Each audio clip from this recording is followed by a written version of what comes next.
إن الحمد لله وحده والصلاة والسلام على من لا نبي بعد أما بعد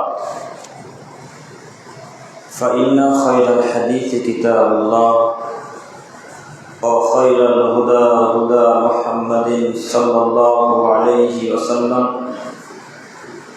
وشر الأمور محدثاتها وكل محدثة بدعة وكل بدعة ضلالة وكل ضلالة في النار. أعوذ بالله من الشيطان الرجيم. قل هل يستوي الذين يعلمون والذين لا يعلمون إنما يتذكر أولو الألباب. الآية. عن معاوية رضي الله تعالى عنه قال قال رسول الله صلى الله عليه وسلم من يريد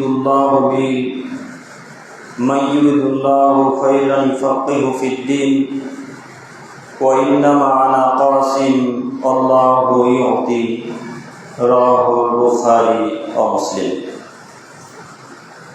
শ্রদ্ধেয় সম্মানিত মসজিদের মুসল্লিগণ, প্রশংসা আল্লাহ সুবহানাহু ওয়া তাআলার জন্য, শান্তি অবতীর্ণ হোক আল্লাহ রাসূলের উপর সাল্লাল্লাহু আলাইহি ওয়াসাল্লাম। সম্মানিত উপস্থিতি, আজকে আমাদের এই জুমার দিনে সংক্ষিপ্ত আলোচনা হবে শিক্ষার গুরুত্ব। শিক্ষার গুরুত্ব সম্পর্কে তত্ত্ববহুল বিবরণের চেষ্টা করব ইনশাআল্লাহ আজিজ।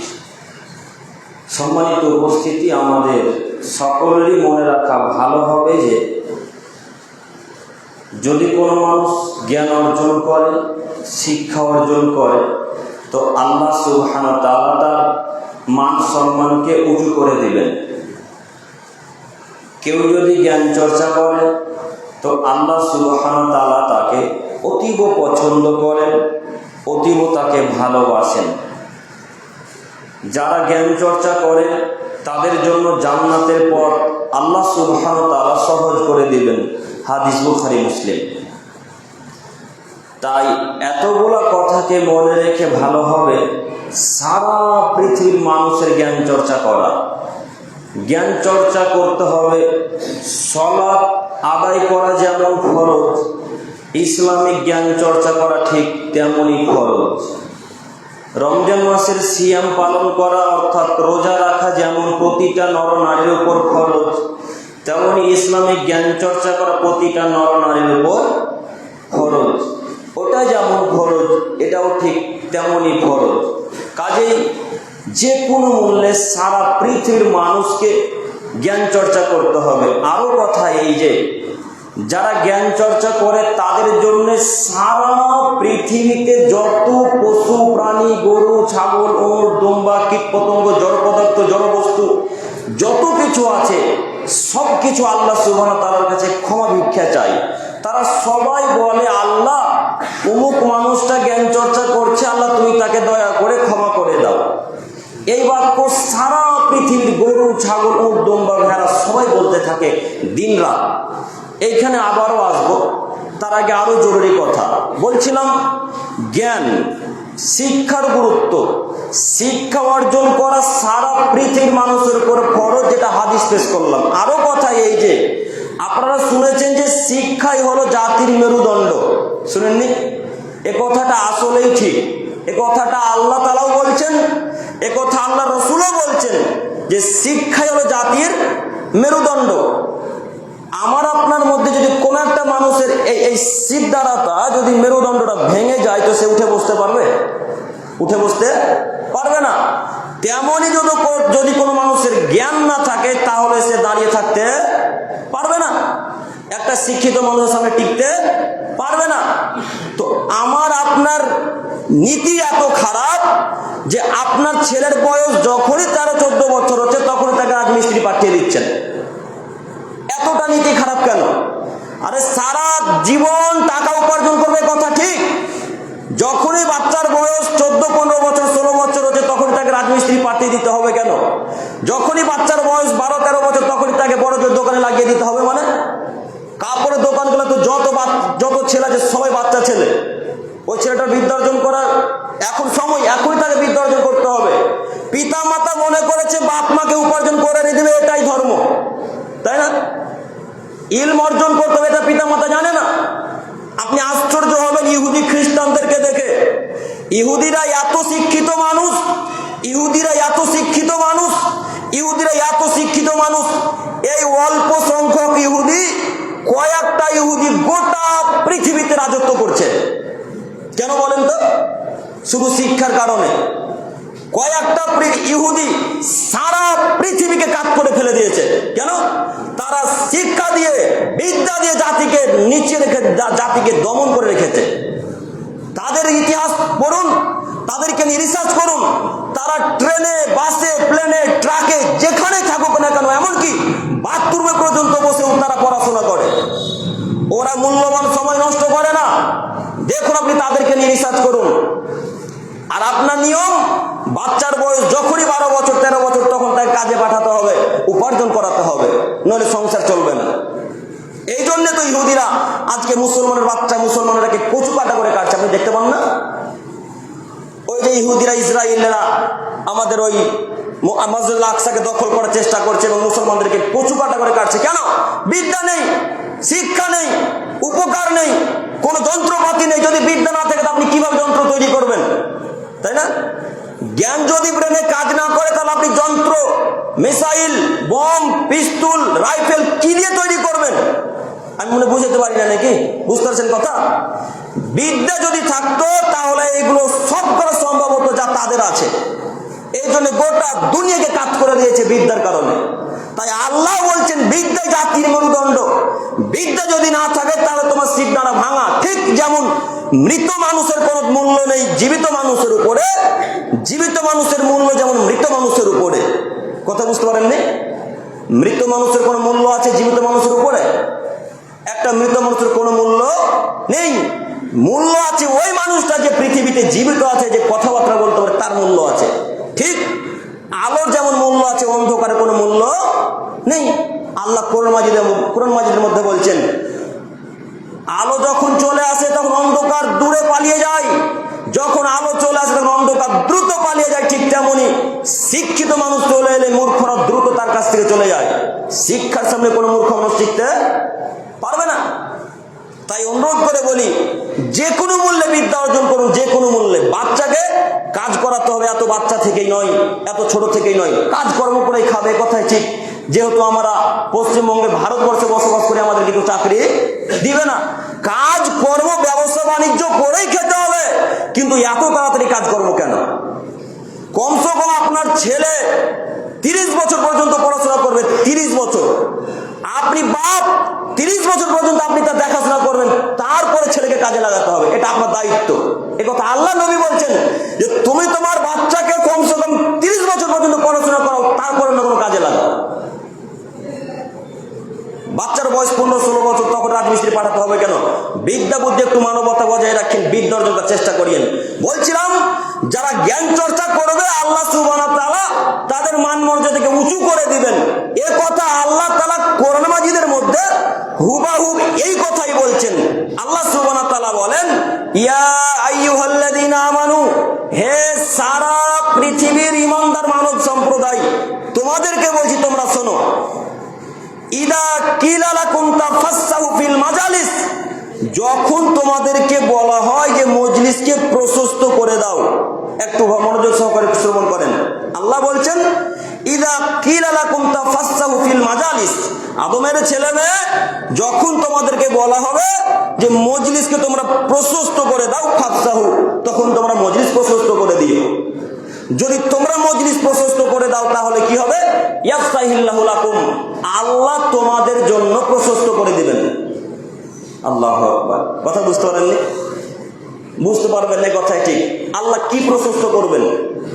মজলিস প্রশস্ত করলে আল্লাহ কি প্রশস্ত করবেন? আচ্ছা, মজলিস প্রশস্তর অর্থ হচ্ছে কোন ইসলামিক আলোচনা চলছে, মনে করেন যে আজকে জুমার খুতবা শুনতে এসেছেন, তো জুমার খুতবা শুনতে এসেছেন, তো একজন পিছন কাতারে বসে আর দুইজন সামনে কাতারের মধ্যে জায়গাটা পুরোপুরি ফাঁকা, এটা বসার নিয়ম নয়, এটা নিয়ম শৃঙ্খলা নয়। আল্লাহ বলছেন যে যখন মজলিসে বসবে তখন তোমরা সামনে গিয়ে বসবে। যদি মজলিসের সামনে গিয়ে ইমাম সাহেবের নিকটে বসো তাহলে তোমরা আগে জান্নাতে যাবে। আল্লাহ। আর যারা মজলিসের পিছনে বসার চেষ্টা করে তারা জান্নাতে যদিও যায় তো সব থেকে পিছনে জান্নাতে প্রবেশ করবে। হাদিস বুখারী মুসলিম। তো আল্লাহ বলছেন ইদা কিলা লাকুম তাফাসসাহু, যখন তোমাদেরকে বলা হয় আদমের ছেলে মেয়ে মজলিস প্রশস্ত করো, তখন তোমরা মজলিস প্রশস্ত করে দিও। তার অর্থ পিছনে যে মানুষরা দাঁড়িয়ে আছে তাদের জন্য আপনারা জায়গা করে দিয়ে আগিয়ে আগিয়ে বসবেন। বোঝা যায়নি?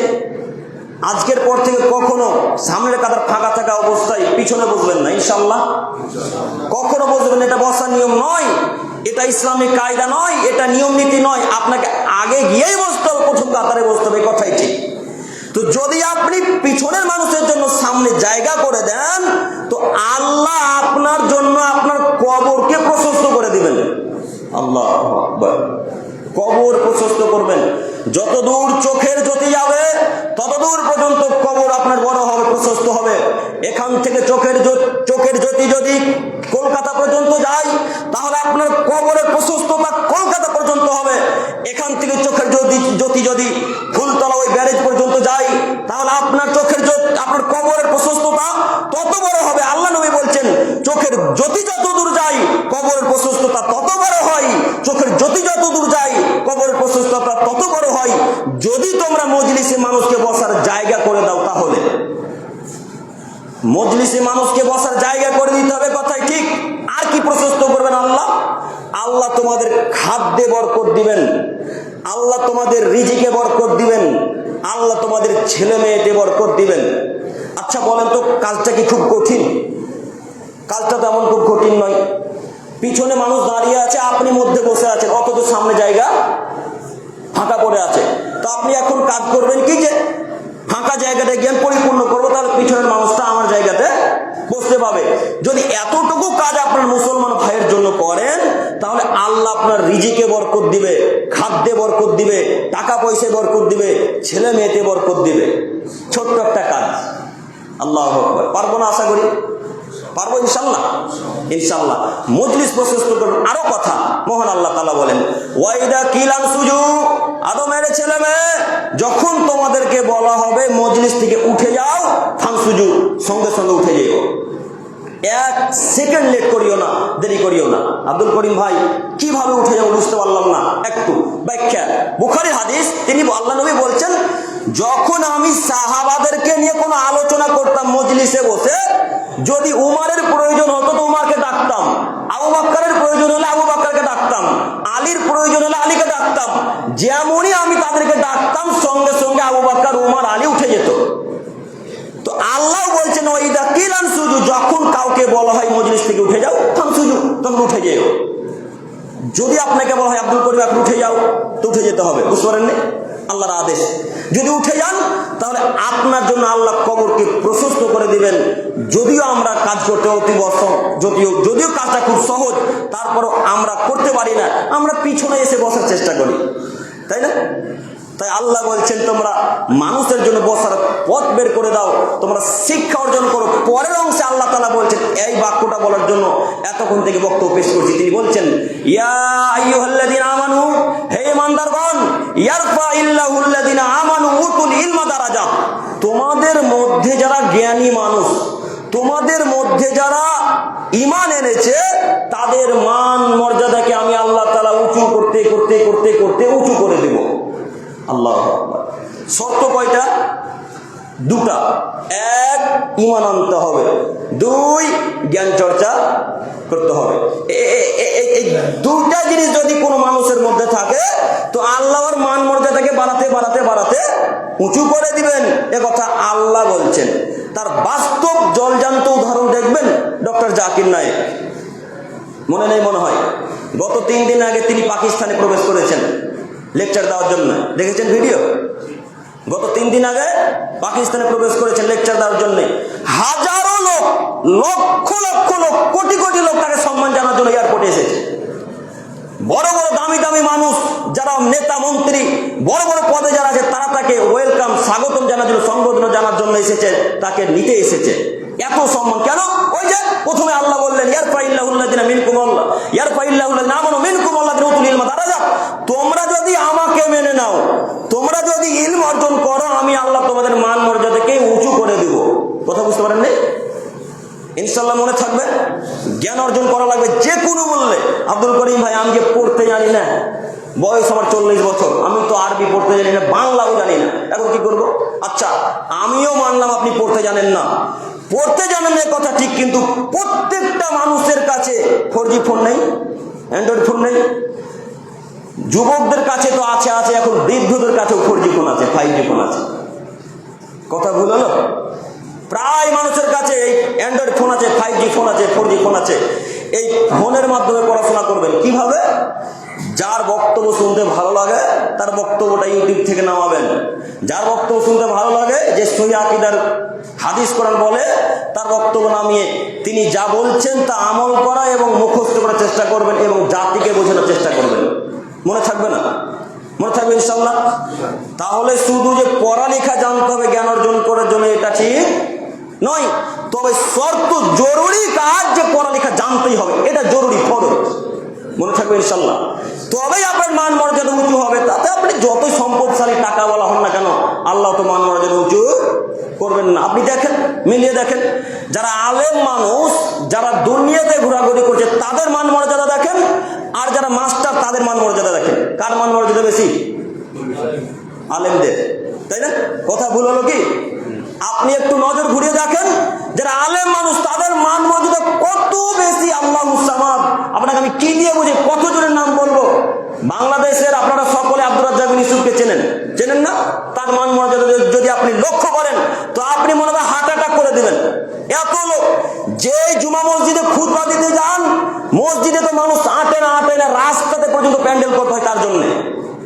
ডক্টর আসাদুল্লাহ আল গালিব সাহেব এত শিক্ষিত মানুষ, এত সম্মানী মানুষ, আল্লাহ তার মান মর্যাদাকে এত উঁচু করে দিয়েছেন, আমি আপনাকে কি দিয়ে বুঝাই। তিনি 5 ভাষার পণ্ডিত, 5 ভাষার সমপরিমাণের পণ্ডিত। তার নাম ডক্টর আসাদুল্লাহ আল গালিব সাহেব, বাংলাদেশের প্রখ্যাত আলেম। বলছিলাম, যে কোনো মূল্যে আপনাকে জ্ঞান চর্চা করতে হবে, নইলে মান মর্যাদা আল্লাহ তাআলা বাড়াবেন না। এ কথাই ঠিক। পরের অংশে আল্লাহ সুবহানাহু ওয়া তাআলা বলছেন, আদমের ছেলে মেয়ে, তোমরা যদি আমাকে মেনে নাও, তোমরা যদি আমার রাসূলের বাণীকে মেনে নাও, আমি তোমাদের মান মর্যাদাকে আরো উঁচু করে দেব। কাজেই অনুরোধ করে বলি, যে কোনো মূল্যে শিক্ষা অর্জন করুন। এরপরের আয়াত, মহান আল্লাহ তাআলা বলেন, আম্মান হুয়া কানিতুন আনাল লাইলি সাজিদান ওয়া কায়িমা। হে আদমের ছেলে মেয়ে, তোমাদের মধ্যে যারা রাত্রে দাঁড়িয়ে ইবাদত করে অথবা সিজদাতে পড়ে আমাকে ডাকে, একটু মনোযোগ দিয়ে কথা শ্রবণ করেন, এদিক ওদিক লক্ষ্য করবেন না, আপনাকে আমি অনুরোধ করছি। এদিক ওদিক লক্ষ্য করবেন না, আমি আপনাকে অনুরোধ করছি। আপনি আয়াতের অর্থ বুঝতে পারবেন না, একটু আমার দিকে তাকান। আল্লাহ বলছেন, আম্মান হুয়া কানিতুন আনাল লাইলি সাজিদান ওয়া কায়িমা। আদমের ছেলে মেয়ে, তোমরা যারা রাত্রে দাঁড়িয়ে অথবা সিজদারত অবস্থায় আমাকে ডাকো, তোমরা যারা রাত্রে সিজদা অবস্থায় অথবা দাঁড়িয়ে আমাকে ডাকো, ওয়া ইয়াহজারুল আখিরা, যারা পরকালকে ভয় করো, তোমরা যারা আখিরাতকে ভয় করো, ওই কিয়ামতের কঠিন দৃশ্যকে যারা ভয় করো, যেদিন সূর্য অর্ধ হাত উপরে চলে আসবে, যেদিন সূর্য মানুষের মাথার অর্ধ হাত উপরে যেদিন আসবে, সেই দিনকে যদি তোমরা ভয় করো, ওয়া ইয়ারজু রাহমাতা রাব্বি, এবং তোমরা যদি আমার রহমতের আশা করো, আমি আল্লাহ তোমাদেরকে ক্ষমা করে দেব। আল্লাহু আকবার।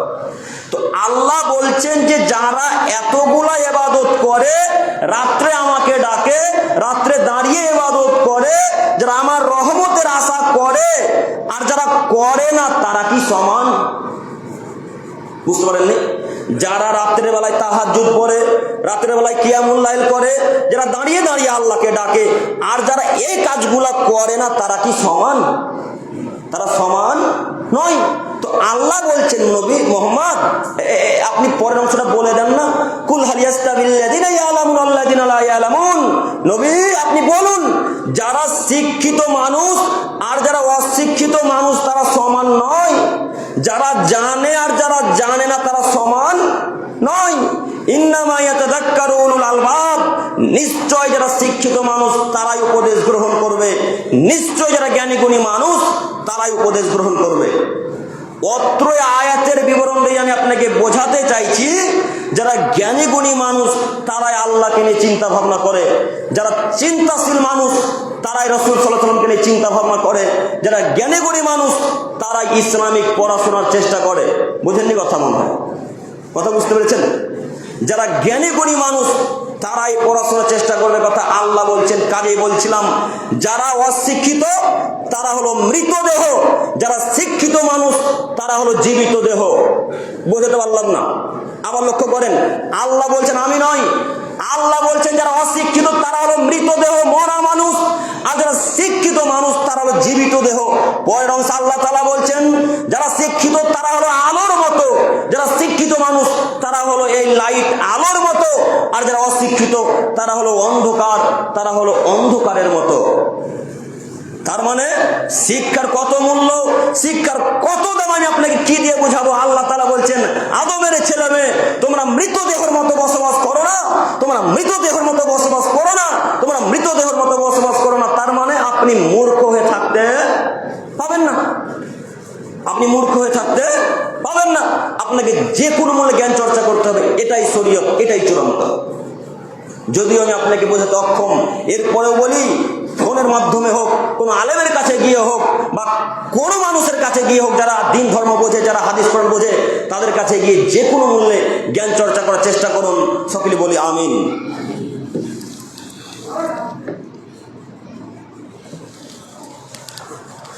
হামিদা মুসল্লিয়ান আম্মা বাদ। সম্মানিত দিনী ভাই ও বোন, বলছিলাম শিক্ষার গুরুত্ব। শিক্ষার গুরুত্ব সম্পর্কে বলতে গিয়ে রাসূল সাল্লাল্লাহু আলাইহি সাল্লাম একের পর এক হাদিস বলেই গেছেন যা আমি আপনাকে বোঝাতে অক্ষম। তারপরেও আজকে কয়েকটা হাদিস পেশ করব, অতীব মনোযোগ সহকারে শ্রবণ করবেন। একটু আমার দিকে তাকান। আবু হুরায়রা রাদিয়াল্লাহু তাআলা আনহু থেকে বর্ণিত, তিনি বলেন রাসূলুল্লাহ সাল্লাল্লাহু আলাইহি সাল্লাম বলেছেন, মান সালাকা তরিকান ইয়ালতামিসু ফিহি ইলমান। আদমের ছেলে মেয়ে, তোমাদের মধ্যে যদি কোনো মানুষ জ্ঞান অর্জনের উদ্দেশ্যে, শিক্ষা লাভের উদ্দেশ্যে বাড়ি থেকে যদি বেরিয়ে যায়, যদি কোনো মানুষ জ্ঞান অর্জনের উদ্দেশ্যে কোনো মানুষ বাড়ি থেকে বেরিয়ে যায়, সাহালাল্লাহু লাহু বিহি তরিকান ইলাল জান্নাহ, তাহলে আল্লাহ সুবহানাহু ওয়া তাআলা তার জন্য জান্নাতের পথকে আসান করে দিবেন। আল্লাহু আকবার। কথা বুঝতে পারেননি? সহিহ মুসলিম ও মিশকাতের হাদিস। আল্লাহ রাসূল বলছেন, যদি কোনো আদমের ছেলে মেয়ে শিক্ষার উদ্দেশ্যে বাড়ি থেকে বেরিয়ে যায়, মনে করেন যে বাড়িতে বসে আছেন, একটা ফতোয়া নিয়ে খুব পেরেশানি পড়ে আছেন, খুব সমস্যায় আছেন, যে তাই তো এটা কি করা যাবে কি করা যাবে না, এটা কি করা যাবে কি করা যাবে না, এই চিন্তা ভাবনা নিয়ে আপনি ডিপ্রেশনে পড়ে আছেন। তখন আপনি বাড়ি থেকে বেরিয়ে গেলেন যে একটা আলেমের কাছে যাব, ওই আলেমকে গিয়ে জিজ্ঞাসা করবো, আচ্ছা আলেম সাহেব এটা কি করা যায়। এই চিন্তা ভাবনা নিয়ে যদি কোনো মানুষ বাড়ি থেকে বেরিয়ে যায়, তো আল্লাহ নবী বলছেন তার জন্য আল্লাহ জান্নাতের রাস্তাকে সহজ করে দিবেন। আল্লাহু সামাদ। তার মানে সে জান্নাত অতীব তাড়াতাড়ি যাবে। জান্নাত অতীব তাড়াতাড়ি যদি যাওয়া লাগে, তাহলে কি কাজ করতে হবে? শিক্ষা অর্জন করতে হবে। প্রথমেই বক্তব্যের বিষয় ছিল শিক্ষার গুরুত্ব। কি দিয়ে জাতিকে বোঝাবো শিক্ষার ফজিলত কত বেশি। আল্লাহ নবী বলছেন তোমরা জ্ঞান অর্জন করো, তাহলে তোমার মান সম্মান বাড়বে। আল্লাহ বলছেন জ্ঞান অর্জন করো, তোমার মান মর্যাদা বাড়বে। তুমি জ্ঞান চর্চা করো, তোমার জন্য আল্লাহ জান্নাতের পথকে সহজ করে দিবেন। আমি কি বোঝাতে পারছি আপনাদেরকে শিক্ষার গুরুত্ব কত? আমি কি বোঝাতে পারছি শিক্ষার গুরুত্ব কত? যদি আসলেই বুঝতে পারেন, আজকে এখান থেকে তওবা করে উঠবেন, আর মনে মনে একটা ওয়াদাবদ্ধ হবেন যে আল্লাহ, পৃথিবীতে যতদিন পর্যন্ত আমি বেঁচে থাকবো, ততদিন পর্যন্ত আমি আমার ছেলে মেয়ে, আমার বউ বাচ্চা সহ ইসলামের শিক্ষা অর্জন করার চেষ্টা করবো, ইনশাআল্লাহ। ইনশাআল্লাহ এই ওয়াদা অন্তরে করবেন, তারপরে উঠবেন। বলছিলাম এরপরের হাদিস, আবু আবু হুরায়রা রাদিয়াল্লাহু তাআলা আনহু থেকে বর্ণিত, তিনি বলেন রাসূলুল্লাহ সাল্লাল্লাহু আলাইহি ওয়াসাল্লাম বলেছেন, মান দাআ ইলা হুদান, যদি কোনো মানুষকে ভালো কাজের দিকে আহ্বান করে, কানা লাহু মিনাল উজরি মিসলু উজরি মান তাবিয়াহু, তাহলে তার জন্য ওই পরিমাণ নেকি রয়েছে যা তার অনুসারীদের জন্য রয়েছে। লা ইয়ানকুসু যালিকা মিন উজুরিহিম শাইআ, তাদের নেকি থেকে দুইজনের নেকি একটুকু কম করা হবে না, একটুকু বেশি করাও হবে না। বুখারী মুসলিম। হাদিস যদি বুঝতে না পারেন আবার আমার দিকে লক্ষ্য করেন, তিনি বলছেন যদি কোনো মানুষকে সৎ পথের দিকে আহ্বান করে, যদি কোনো মানুষকে ভালো কাজের দাওয়াত দেয়, ভালো কাজের আদেশ করে, আর ওই ভালো কাজটা যদি সেই মানুষটা করতে শুরু করে, তাহলে ওই লোকটা সেই দিন থেকে নিয়ে কিয়ামত পর্যন্ত যদি বেঁচে থাকে, ও যত নেকি পাবে, যে লোকটা তাকে দাওয়াত দিয়েছিল সে তত নেকি পাবে। আল্লাহু আকবার। ফজিলত বুঝতে পারেননি? আবার শোনেন, একটা মানুষ দাঁড়িয়ে আছে, তখন তাকে বললেন যে ভাইয়া এই প্যান্টটা টাকরো নিচে পড়তে হয় না গো, প্যান্টটা টাকরো নিচে পড়তে হয় না, টাকরোর উপরে পড়তে হয়, প্যানের নিচেটা কেটে দিয়ে পড়তে হয়, গুটিয়ে পড়া যাবে না। হাজারো মানুষ হয় যারা গুটিয়ে টাকরোর উপর পড়ে, মনে করছে আমি ইমানদার মানুষ। হ্যাঁ, টাকরোর প্যান্ট গুটিয়ে ইমানদার নিজেকে মনে করিয়েন না, টাকরোর উপর প্যান্টকে গুটিয়ে রেখে নিজেকে ইমানদার মনে করিয়েন না, প্যান্টকে কেটে ইমানদার মনে করতে হবে। বুঝে যায়নি? তো আপনি একটা মানুষকে বললেন যে ভাইয়া এই টাকরোর নিচে যে প্যান্টটা আছে এই প্যান্টটা কেটে দিবেন ভাই, ওই লোকটা যদি আপনার কথা মেনে নেয় আর প্যান্টটা যদি টাকরোর উপরে কেটে দেয়, কিয়ামত পর্যন্ত ওই লোকটা যতদিন বেঁচে থাকবে ততদিন ওই যত নেকি পাবে আপনিও ঠিক তেমনই নেকি পাবেন। আল্লাহু আকবার। বুঝতে পারেননি হাদিস?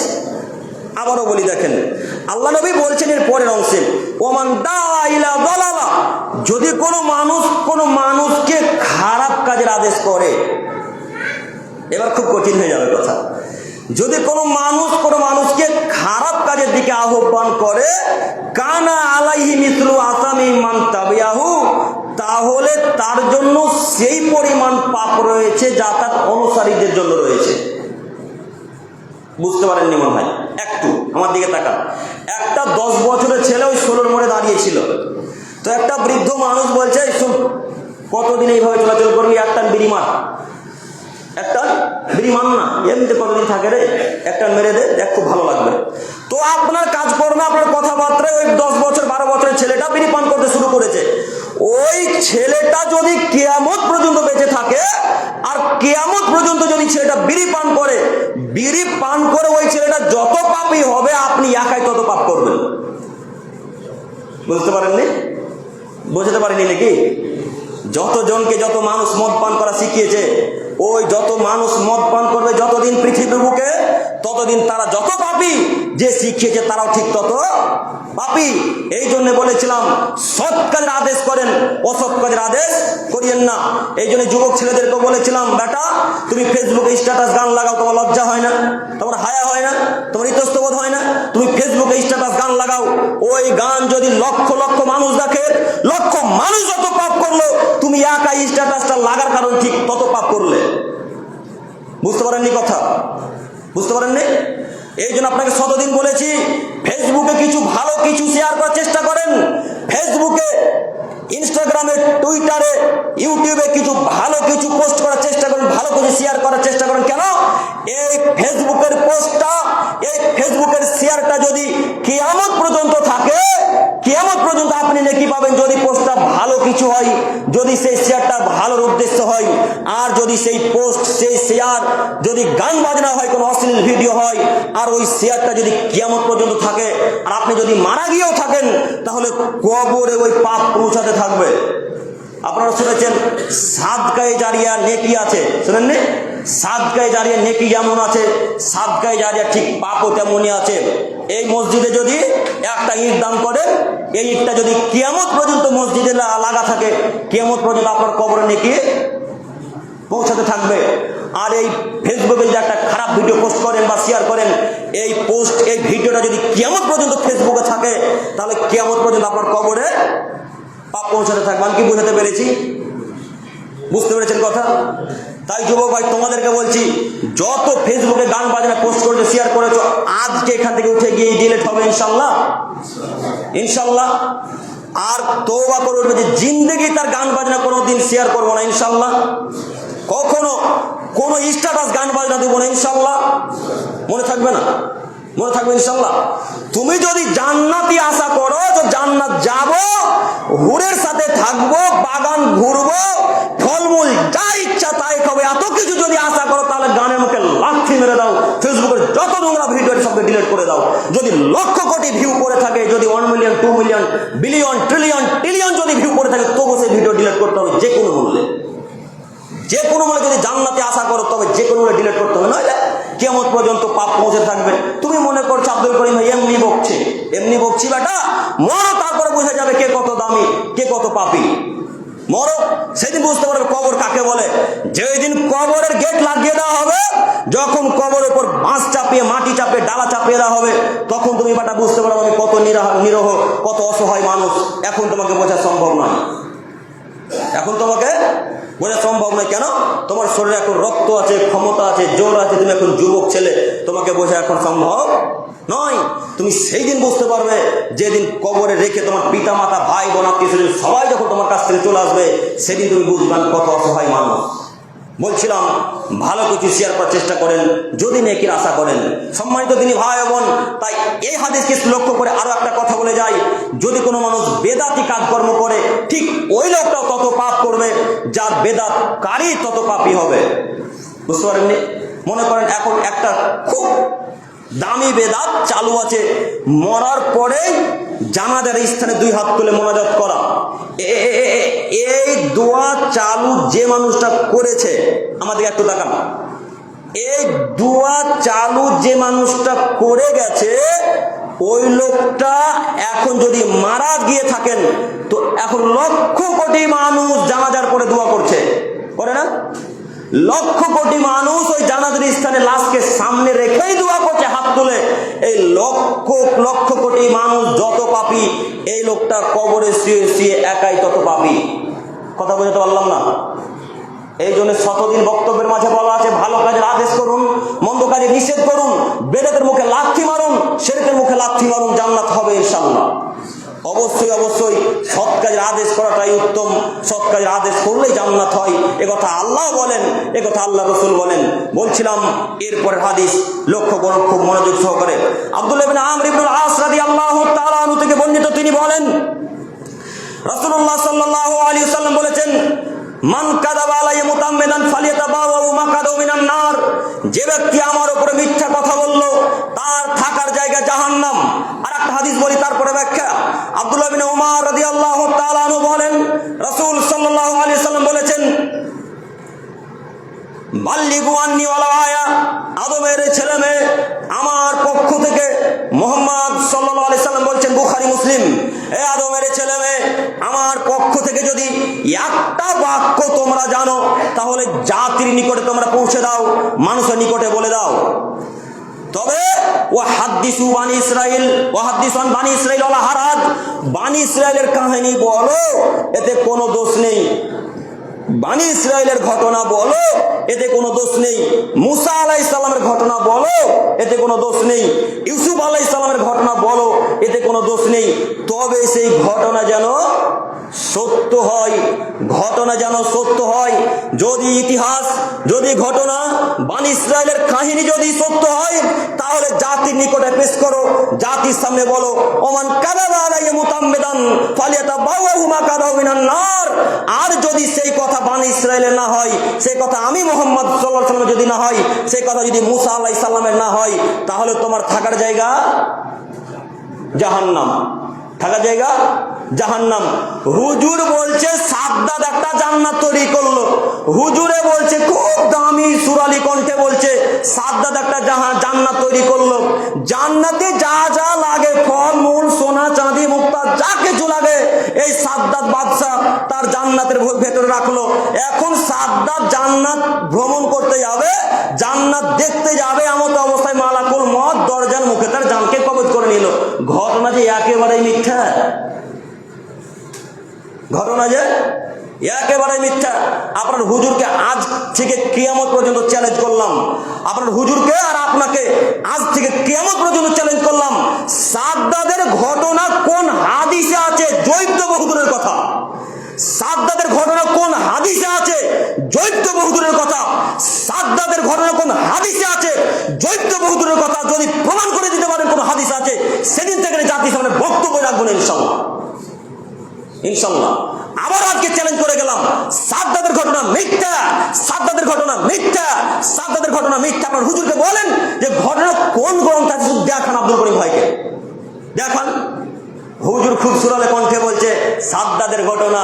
হুজুর বলছে যে আইয়ুব আলাইহিস সালামের শরীরে পোকা হয়েছিল, পোকাগুলো ঝরে ঝরে ঝরে ঝরে পড়ছিল। ঘটনা যে একদম মিথ্যা। এখন হুজুরের থাকার জায়গা কোথায়? কোথায়? জাহান্নাম। বুঝতে পারেননি কথা? হুজুর একেবারে কি পড়াশোনা করে না? হুজুর এমনি 12-13 বছর মাদ্রাসায় পড়লেন। ও হুজুর, আপনাকে বলি এই বক্তব্য আপনার নিকটে অবশ্যই যাবে ইনশাআল্লাহ, আমি আশাবাদী। আপনার কাছে আমার এই বক্তব্য আলোচনা পৌঁছাবে, এটা আমি আশাবাদী। হুজুর আপনাকে বলছি, 12-13 বছর মাদ্রাসায় কি করতে বললেন? 12-13 বছর 14 বছর মাদ্রাসায় কি করতে বললেন? হালাল হারাম পার্থক্য করতে পারেন না, শিরক বেদাতের পার্থক্য করতে পারেন না, বেদাত শিরকের পার্থক্য করতে পারেন না, জৈব সহিহ হাদিসের পার্থক্য করতে পারেন না। কিসের শিক্ষিত মানুষ আপনি? কিসের আলেম মানুষ? কিসের মুলবি মানুষ? কিসের বক্তা মানুষ? আপনার বিদ্যাকে আজকে মাটির তলে পুঁতে দিতে এসেছি, আপনার বিদ্যাকে মাটির তলে পুঁতে দিতে এসেছি, আপনার বিদ্যাকে মাটির তলে পুঁতে দিতে এসেছি। বলেন না আমি মায়ের বেটা বলছি এই ঘটনা সাদ্দাদের অমুক গ্রন্থে আছে। যদি প্রমাণ করেন, সেদিন থেকে আব্দুল করিম আপনার গোলামি খাটবে, সেদিন থেকে আব্দুল করিম সারা জীবন আর বক্তব্য রাখবে না, আপনার জন্য গোলামি খাটবে ইনশাআল্লাহ। বলে গেলাম, আবারও চ্যালেঞ্জ করে গেলাম, আরো বলে যাচ্ছি, আরো চ্যালেঞ্জ পৃথিবীর সারা মানুষকে বলে যাচ্ছি। কেউ যদি প্রমাণ করে সালাতের পরে আসসালাতু ওয়াসসালামু আলাইকা ইয়া রাসূলুল্লাহ, আসসালাতু ওয়াসসালামু আলাইকা ইয়া হাবিবাল্লাহ, আসসালাতু ওয়াসসালামু আলাইকা ইয়া নবী আল্লাহ, কেউ যদি প্রমাণ করে দিতে পারে, বলা যায় বা জায়েজ, তাহলে সেদিন থেকে তার আবারও গোলামি করবো ইনশাআল্লাহ। বলেন, হুজুর বলছে যে আসসালাতু ওয়াসসালামু আলাইকা ইয়া রাসূলুল্লাহ, আসসালাতু ওয়াসসালামু আলাইকা ইয়া হাবিবাল্লাহ, আসসালাতু ওয়াসসালামু আলাইকা ইয়া নবী আল্লাহ। এই ঘটনা বুখারীতে আছে। হুজুরের সুর শোনেননি? হুজুরের সুর শোনেননি? হুজুর মনে করে তারা একাই সুর করতে জানে, আমরা সুর করতে জানি না। বেটা, তোমার থেকে লক্ষ কোটি গুণ ভালোভাবে সুর করতে পারবো, কিন্তু কেন সুর করি না? সুর করে আল্লাহ রাসূল বক্তব্য দেননি, সুর করে আল্লাহ রাসূল বক্তব্য দেননি, সুর করে আল্লাহ রাসূল বক্তব্য দেননি। আল্লাহ নবী বলছেন, আল্লাহ রাসূল যখন বক্তব্য দিতেন, ওহমারাত আইনাহু, তার দুই চোখ লাল টুকটুকে হয়ে যেত, অস্তাতা গাজাবাহু, তার রাগ বেশি হয়ে যেত, ওয়ালা সাউতুহু, তার আওয়াজ উঁচু হয়ে যেত, কান্নাহু মুনযিরু জায়েজ, যেন তিনি স্বর্ণদলকে ধমক দিচ্ছেন, যেন তিনি সাহাবায়ে কেরামদেরকে বলছেন এটা করতে হবে, যুদ্ধ এইভাবে যুদ্ধ করতে হবে, আবুল হাবিবকে এইভাবে হত্যা করতে হবে, উতবা সাহেবকে এইভাবে কাটতে হবে, এইভাবে ধমক দিয়ে আল্লাহ রাসূল কথা বলতেন। আল্লাহ নবীর বক্তব্যের গতি ছিল জোরালো কণ্ঠ, আল্লাহ রাসূলের বক্তব্যের গতি ছিল জোরালো কণ্ঠে। হুজুর কিভাবে সুর করে বক্তব্য জায়েজ করে দিল? হুজুর সুর করতে করতে বলছে, ইয়া নবী সালাম আলাইকা, ইয়া হাবিব সালাম আলাইকা, ইয়া রাসূল সালাম আলাইকা। বলা যাবে হাদিস নাকি মুসলিমে আছে? ও হুজুর, হাদিস যে মুসলিমে আছে বলছে, তো আছে কোন পৃষ্ঠায় গো? হ্যাঁ, আপনি যে বলছেন ইয়া রাসূলুল্লাহ, ইয়া হাবিবাল্লাহ, আসসালাতু ওয়াসসালামু আলাইকা নবী আল্লাহ, বলা যাবে হাদিস বুখারীতে আছে। আচ্ছা, বুখারীর কোন ভাবে, কোন গ্রন্থে, কোন পৃষ্ঠাতে আছে একটু বলেন না হুজুর? হুজুর এমনিতেই রাসূলের নাম দিয়ে চালিয়ে দেয়। হুজুর বলছে সালাতুল আওয়াবিন, মাগরিবের পরে যে 6 রাকাত সালাত আদায় করবে তার জন্য জান্নাত ফ্রি। শুনেননি বক্তব্য মনে হয়? হুজুর বলছে খুব জোরালো কণ্ঠে, সুরালি কণ্ঠে বলছে, কেউ যদি মাগরিবের সালাতের পর 6 রাকাত সালাতুল আওয়াবিন পড়ে তাহলে তার জন্য জান্নাত ফ্রি। ঘটনা যে একদম মিথ্যা। কোথায় সালাতুল আওয়াবিন আর মাগরিবের সালাতুল আওয়াবিনকে ভরে দিয়েছে? সালাতুল আওয়াবিন জোহরের আগে, আর বেটা হুজুর বলছে মাগরিবের পরে। বেটা অর্থ কি একটুকু বোঝো না? সালাতুল জুহা, সালাতুল আসরের কোনো পার্থক্য জানো না তুমি? তুমি বলছো হুজুর যে আল্লাহ নবী বলেছেন। আল্লাহ নবী বলেছেন কোথায়? আল্লাহ নবী বারবার সতর্ক করে বলেছেন, বুখারী মুসলিম, ওমান কাযাবা আলাইয়া মুতাআম্মিদান ফালিয়াতাবাওয়াহু মাকাদাহু মিনান নার। কেউ যদি আমার নামে এমন কথা বলে, কেউ যদি আমার নামে এমন কথা বলে, তাহলে তার থাকার জায়গা জাহান্নাম, যদি সেই কথা আমি মুহাম্মদ সাল্লাল্লাহু আলাইহি ওয়াসাল্লামের না হয়। বলেন আপনার হুজুরকে, বলেন আপনার হুজুরকে, বলেন না কোথায় আছে। আরো আপনার হুজুরকে চ্যালেঞ্জ দিয়ে যাচ্ছে, আল্লাহর চ্যালেঞ্জ, আমার চ্যালেঞ্জ নয়, আল্লাহ চ্যালেঞ্জ দিয়ে বলছেন, আদমের ছেলে মেয়ে তোমাদের সারা পৃথিবীর মানুষকে চ্যালেঞ্জ করলাম যে কোথায় আল্লাহ ব্যতীত একজন কোনো মানুষের সামনে সিজদা করা যাবে, হুজুরকে বলেন। ওই যে আপনাদের পাশে মাজার আছে গো, রাস্তাতে যেতে যেতে মাজার দেখতে পান না? মাজারে প্রতিদিন সকালবেলায় ধূপকাঠি জ্বালানো হয়, দেখেছেন? দেখেছেন কেউ? হজর পর যাবেন, দেখতে পাবেন ধূপকাঠি একটা লোক জ্বালাচ্ছে। বলেন, হিন্দু ভাইয়েরা মূর্তির সামনে খাদ্য নিয়ে আসে, হিন্দু ভাইয়েরা মূর্তির সামনে খাদ্য নিয়ে আসে আর ধূপকাঠি নিয়ে এইভাবে এইভাবে এইভাবে কি জানি বলে। তো হুজুরের ওই কর্মচারী, হুজুরের যারা অনুসারী, তারাও মাজারে গিয়ে ধূপকাঠি জ্বালিয়ে এইভাবে এইভাবে এইভাবে এইভাবে করে। তো বলেন, আপনার মাঝে তার মাঝে কি পার্থক্য থাকলো? কোনো পার্থক্য আছে দুজনের? আছে গো? আছে পার্থক্য? কোনো পার্থক্য নেই। তাহলে বলেন হুজুর, আপনার বিদ্যাকে কোমর দিতে এসেছি, আমি আপনাকে আবারও বলে গেলাম, আপনার বিদ্যাকে মাটির তলে পুঁতে দেওয়ার জন্য জঙ্গিপুর আজকে এসেছি। কেন আপনি বললেন যে জায়েজ? বললেন না কেন মাজারে সিজদা করা শিরক? হুজুর বলছে, বললে যে আমার ব্যবসা নষ্ট হবে। হুজুর ভালোভাবে জানে শিরক করা যাবে না। কোন হুজুর জানে না? যে মানুষ কোরআন তেলাওয়াত করতে জানে। এই যে কোরআন, এই কোরআন মাজিদের মধ্যে একটা আয়াত আছে, ও মান ইউশরিক বিল্লাহ ফাকাদ হারামাল্লাহু আলাইহি আল জান্নাহ, যে তোমাদের মধ্যে শিরক করবে তার থাকার জায়গা জাহান্নাম, তার থাকার জায়গা জাহান্নাম, তার থাকার জায়গা জাহান্নাম। আমি তার জন্য জান্নাতকে হারাম করে দিলাম, আমি তার জন্য জান্নাতকে হারাম করে দিলাম, আমি তার জন্য জান্নাতকে হারাম করে দিলাম। কথা কে বলছেন? আল্লাহ। হুজুর একদিনও কোরআন পড়েনি? হুজুর একদিনও কোরআন পড়েনি 14 বছরের মধ্যে? একদিনও পড়েনি। হুজুর বলে না কেন? হুজুর ভালোভাবে জানে যে মাজারে চাদর দেওয়া যায় না, হুজুর ভালোভাবে জানে মাজারে সিজদা করা যায় না, হুজুর ভালোভাবে জানে মাজারে ধূপকাঠি জ্বালানো যায় না। হুজুর বলে না কেন? মাল্লু কমে যাবে, ব্যবসা বন্ধ হয়ে যাবে, এই জন্য হুজুর বলে না। এই জন্য বলেছি, হুজুর বিদ্যাকে পানিতে ছুঁড়ে ফেলে দেন। ওই পাশে গঙ্গা নদী আছে, পাশে গঙ্গা নদী আছে, হুজুর বিদ্যাকে ছুঁড়ে ফেলে দিয়ে আবার মাদ্রাসাতে গাড়িঘাটে অনেক ভর্তি হন। আপনাদের গাড়িঘাট মাদ্রাসা, গাড়িঘাটে আবার অনেক ভর্তি হন, অনেক ভর্তি হয়ে শিরক বেদাত সম্পর্কে আগে জানেন, তারপরে জাতির সামনে বক্তব্য রাখিয়েন, তারপরে মসজিদে আলোচনা করিয়েন। কথা বুঝতে পারেননি? কোথায় বিদ্যা, কিসের বিদ্যা অর্জন করেছেন আমরা বুঝতে পারি না। কেমন বিদ্যা? শিরক আর বেদাত কেউ কোনটা এটা বুঝতে পারেন না, হালাল হারামের পার্থক্য করতে পারেন না, সহিহ জয়ীফের পার্থক্য করতে পারেন না। এই বিদ্যার কোনো মূল্য আছে? এই বিদ্যার কোনো মূল্য আছে গো? কোনো মূল্য নেই। এই বিদ্যাকে ছুঁড়ে ফেলে দিয়ে আবার ক্লাস 1-এ ভর্তি হতে হবে। সম্মানিত দিনী ভাই, শিক্ষার গুরুত্ব অনেক বেশি, শিক্ষার গুরুত্ব অনেক বেশি, শিক্ষার গুরুত্ব অনেক বেশি। দেখবেন কত গুরুত্ব, একটু আমার দিকে তাকান।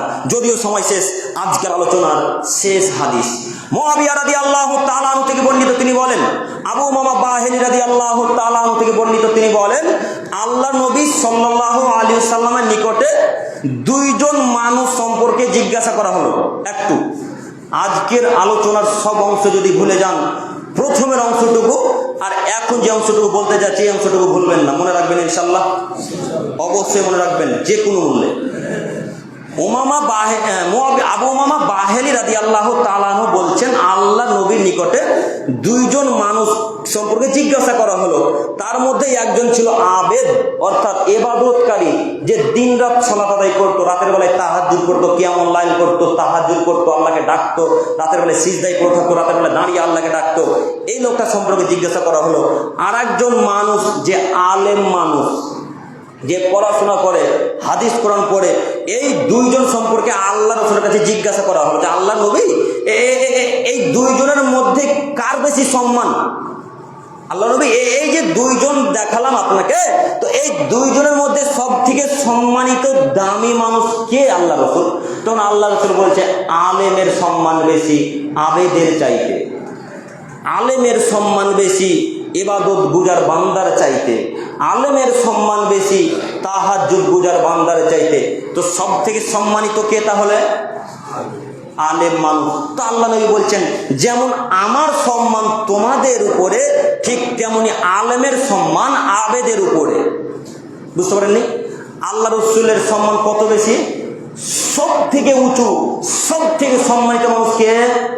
মুহাম্মদ সাল্লাল্লাহু আলাইহি সাল্লাম। তো আল্লাহ নবী বলছেন, আমার সম্মান যেমন তোমাদের উপরে, ঠিক তেমনি আলেমের সম্মান আবেদের উপরে।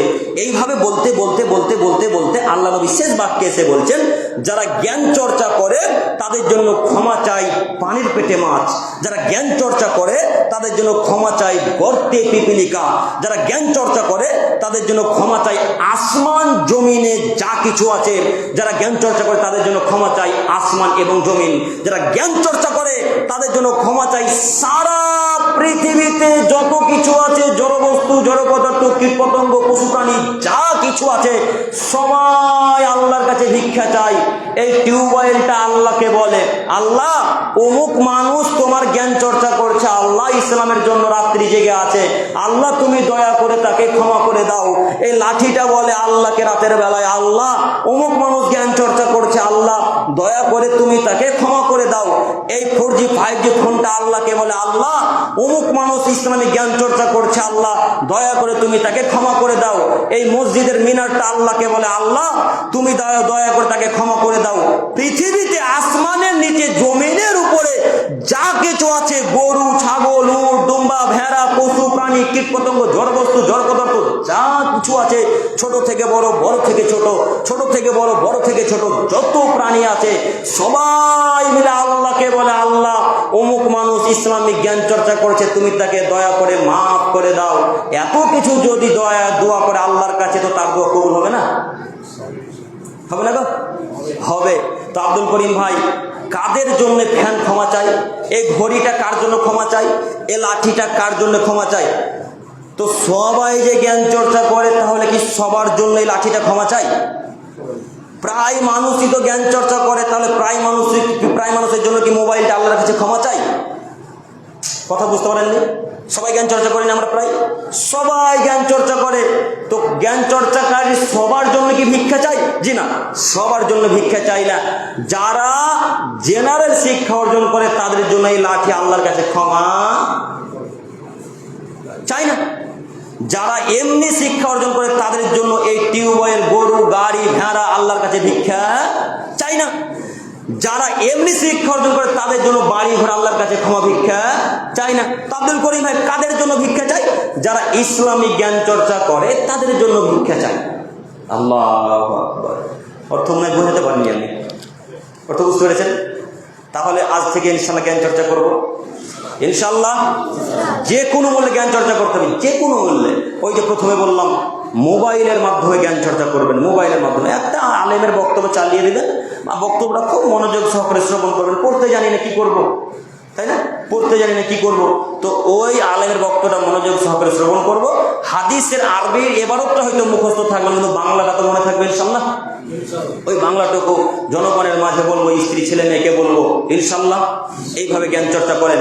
যদি একটু জ্ঞান চর্চা করেন, পৃথিবীর সব পশু প্রাণী আপনার জন্য আল্লাহর কাছে ভিক্ষা চাইবে, আল্লাহ কিয়ামতের মাঠে আপনাকে জান্নাত দান করবেন ইনশাআল্লাহ। পরিশেষে দোয়া করি, হে প্রভু দয়াময়, আরো অনেক বক্তব্য রাখার ছিল, সময় যেহেতু শেষ, এত দ্রুত সময় যায় বোঝা যায় না।